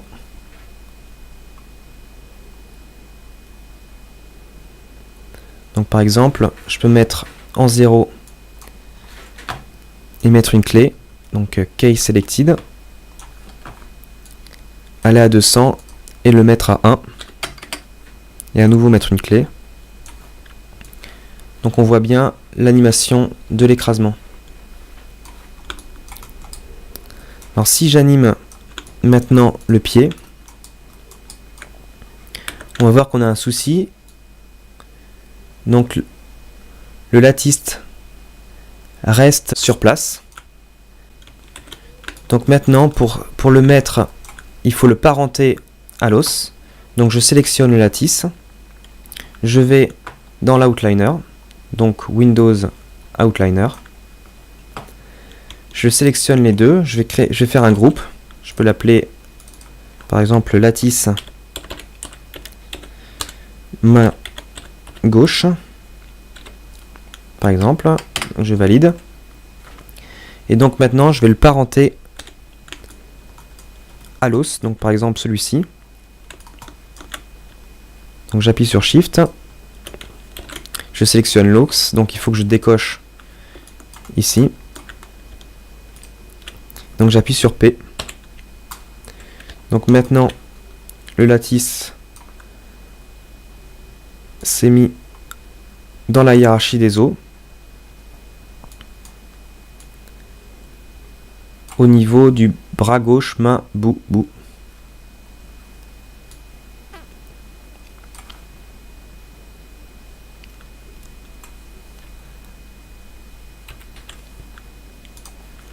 Donc si maintenant j'anime le pied, donc toujours en sélectionnant le locator qui contrôle le mouvement de toute la jambe.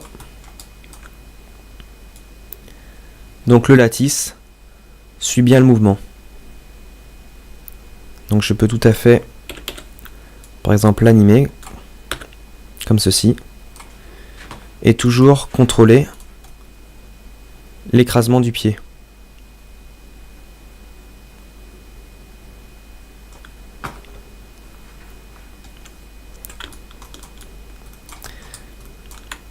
Donc je vais revenir en 0.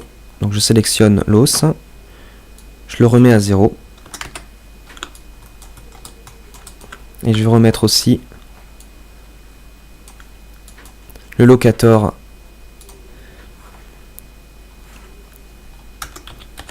par défaut, c'est-à-dire à 0,5 sans qu'il y ait la déformation. Et je vais enlever les clés d'animation dessus.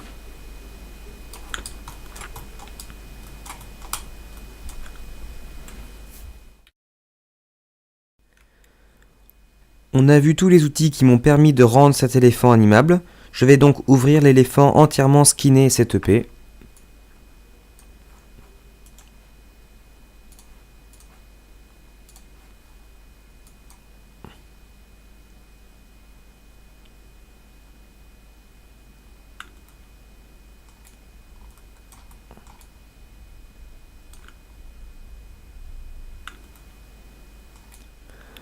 On retrouve les contrôleurs d'animation, donc par exemple pour la jambe arrière.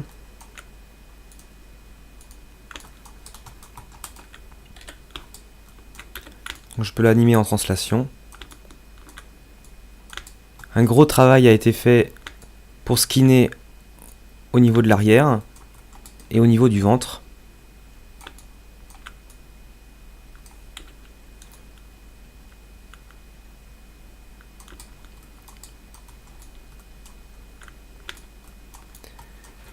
Donc de même pour la jambe de devant. Donc on retrouve le travail qui a été fait au niveau du tendon. Et on a aussi tous les contrôleurs liés au driving key. Donc par exemple l'écrasement tel qu'on l'avait vu.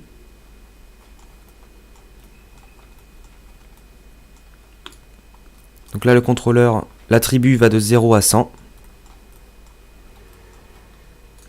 Et donc est à 50 par défaut. Donc d'autres driving keys ont été aussi placés en lien avec des lattices. Donc bras tourne qui permet de simuler des mouvements de chair.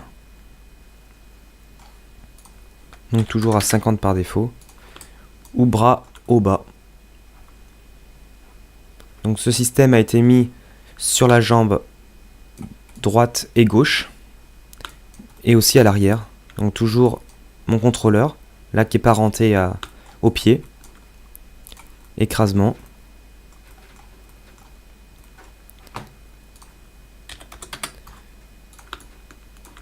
Cuisse tourne. Qui sont uniquement des points de lattice qui bougent. Ou cuisse au bas.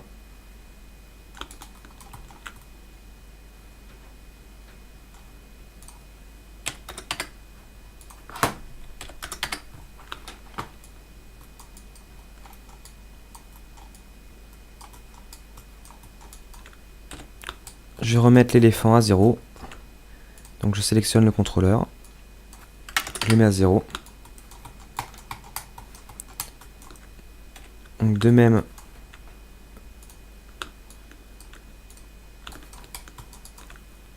pour le bras.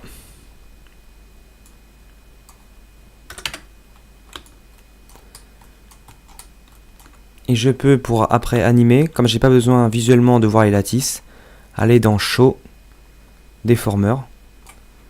Donc je peux cacher leur présence et toujours animer les attributs du locator.